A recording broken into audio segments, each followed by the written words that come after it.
citoyen ne s'en rend pas compte, mais nous on s'en rend compte, on a l'impression qu'on est contrôlé, qu'on doit tout justifier, et maintenant en plus les frais de mandat, enfin bref, on passe son temps maintenant à collecter les factures, les notes de restaurant et autres, et donc moi j'ai un peu le sentiment quand même que je veux bien que vous proposiez encore des contrôles a posteriori, après avoir terminé la carrière de député, encore voir s'il n'y a pas un conflit d'intérêts, si ceci, si cela. Franchement, il y en a marre. Hein. Franchement, je vous dis sincèrement, il y en a ras la casquette de ça. On n'est pas des truands. On n'a pas besoin d'être en permanence contrôlé, suspecté, de vouloir s'en mettre plein les poches. Et dans votre travail, est-ce qu'à un moment donné, vous n'êtes pas dit, finalement, s'il y a beaucoup de députés qui travaillent encore à côté, est-ce que c'est peut-être parce qu'ils ne sont pas assez bien payés ?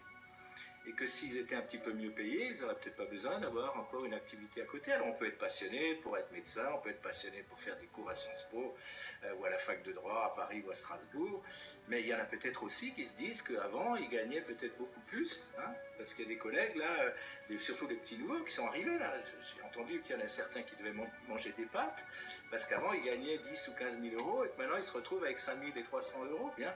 Donc est-ce que vous n'êtes pas demandé à un moment donné si un moyen aussi de lutter contre les tentations diverses que l'on peut avoir quand on est un mandat, quand on a un mandat comme ça, serait peut-être pas faire en sorte de payer mieux les députés. C'était l'idée de l'indemnité à l'époque, hein, faire en sorte qu'ils soient payés pour qu'ils ne soient pas tentés par la corruption et par tous les mauvais esprits qui peuvent traîner dessous. Là. Et puis aussi un statut, bon, c'est notre rôle aussi d'en discuter, un vrai statut.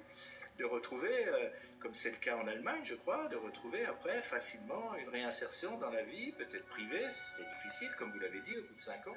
Mais bon, moi j'ai été élu, et puis le lendemain, on m'a fait une lettre de solde de tout compte. Donc est-ce qu'il n'y aurait pas peut-être aussi, dans votre réflexion, à un moment donné, de dire, bah, si on les payait mieux, si on facilitait leur réinsertion professionnelle, on n'aurait peut-être pas besoin systématiquement de les contrôler, de mettre encore plus.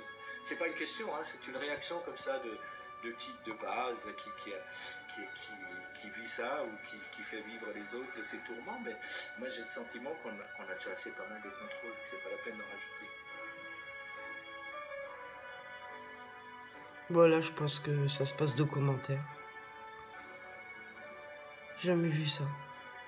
Là c'est vrai qu'ils ont du mal à finir les fins de mois, ils gagnent 5300 € par mois les pauvres. Ils mangent des pâtes, c'est dur la vie. Mon Dieu.